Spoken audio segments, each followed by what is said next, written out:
Episode की शुरू वहीं से होती है जहाँ पे खत्म हुआ था।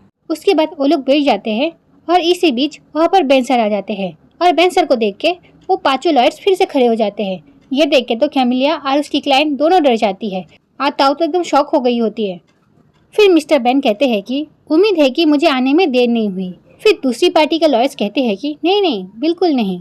और मिस्टर बेन को देख के ताऊ काफी खुश हो जाती है और ताऊ कहती है कि मिस्टर बेन आप आ गए। फिर मिस्टर बेन आकर बैठ जाते हैं और उनसे कहते हैं कि जैसे कि हम जानते हैं कि हम यहाँ पर कार्गो शिपमेंट के मैटर के वजह से यहाँ पर मिलने के लिए आए हैं और अगर ये केस कोर्ट में गया तो आपका काफ़ी खर्चा हो सकता है, तो अच्छा होगा कि हम इस केस को बाहर ही अच्छी तरीके से हैंडल कर ले। उसके बाद बेन सर उस मैटर को काफ़ी अच्छी तरीके से हैंडल कर लेते हैं और इस चीज़ को देख के कैमिलिया काफ़ी खुश होती है और ताऊ भी काफ़ी खुश होती है।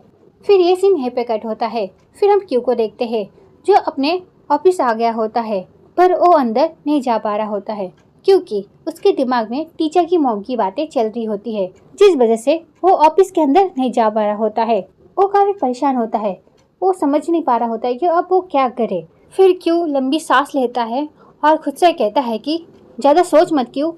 ये कहते हुए वो ऑफिस के अंदर जा रहा होता है। इसी बीच वहाँ पर टीचर जाती है, वो भी कॉफ़ी लेके। फिर क्यू टीचर को देखता है और टीचर क्यू को बड़ी स्माइल के साथ देख रही होती है। फिर ये सीन यहीं पे कट होता है। फिर हम उन दोनों को बाहर देखते हैं। फिर हम क्यू को देखते हैं जो बैठा हुआ होता है और टीचर खड़ी होती है।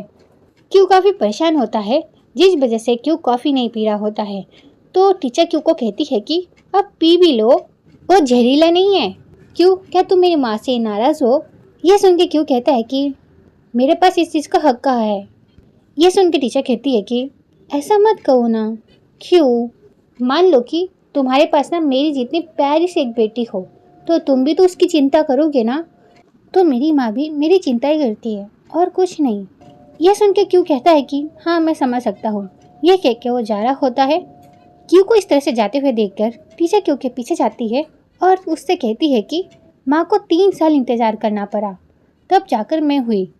मैं उनके जिगर का टुकड़ा हूँ, इसलिए वो मुझे लेकर इतना चिंता करती है। यह सुन के क्यू सैड होते हुए कहता है कि सब कुछ समझता हूँ मैं। क्यू का इतना सैड मुंह देख के टीचर कहती है कि इस तरह से मत कहो ना, चलो अब मुस्कुरा दो। यह सुन के क्यू कहता है कि मैं उदास नहीं हूँ टीचर, बस मैं ये सोच रहा हूँ कि भले कोर्ट ने मुझे रिहा कर दिया हो पर लोगों के नज़र में मैं अभी भी गुनहगार हूँ। बस ये सोच रहा हूँ कि कब तक वो झूठे ड्रग्स केस का ब्लेम मुझ पर लगा रहेगा, पर लोगों के नज़र में मैं अभी भी दोषी हूँ और पहली जो इंसान है वो कोई और नहीं तुम्हारी मॉम है, जिनके नज़र में मैं अभी भी गुनहगार हूँ। यह सुन के टीचर कहती है कि अगर ऐसा है तो फिर तुम्हें भी उन्हें साबित करना होगा, जैसे कि मैं फॉर्म में पार्टनर बन के इन्हें साबित करना चाहती हूँ कि मैं भी एक वकील बन सकती हूँ। ये कुछ ऐसा ही है, मुझे पता है कि मुश्किल होगा मगर मुझे यकीन है तुम पर कि तुम कर लोगे। तुम टेंशन मत लो, मैं तुम्हारे साथ हूँ। यह सुन के क्यों कहता है कि तुम सच तो कह रही हो ना? तो टीचर कहती है कि हाँ, और तुम इस बारे में ज़्यादा मत सोचो, बस स्माइल करते रहो, ठीक है? क्योंकि जब तुम खुश होगे तभी तो मैं खुश होंगी, क्यों है ना?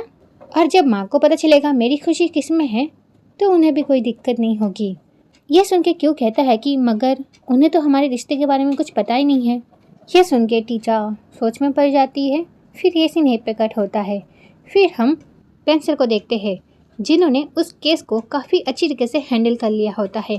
फिर ताऊ कहती है कि आपने तो कमाल ही कर दिया बेन सर, वो नेगोशिएशन की बात हो क्या फिर वो पेपर वर्क हो, आपने तो सब में कमाल कर दिया। फिर ताऊ ऐसे ही बेन सर की काफ़ी तारीफ करने लग जाती है। फिर कैमिलिया ताऊ से कहती है कि ताऊ अब बस भी करो।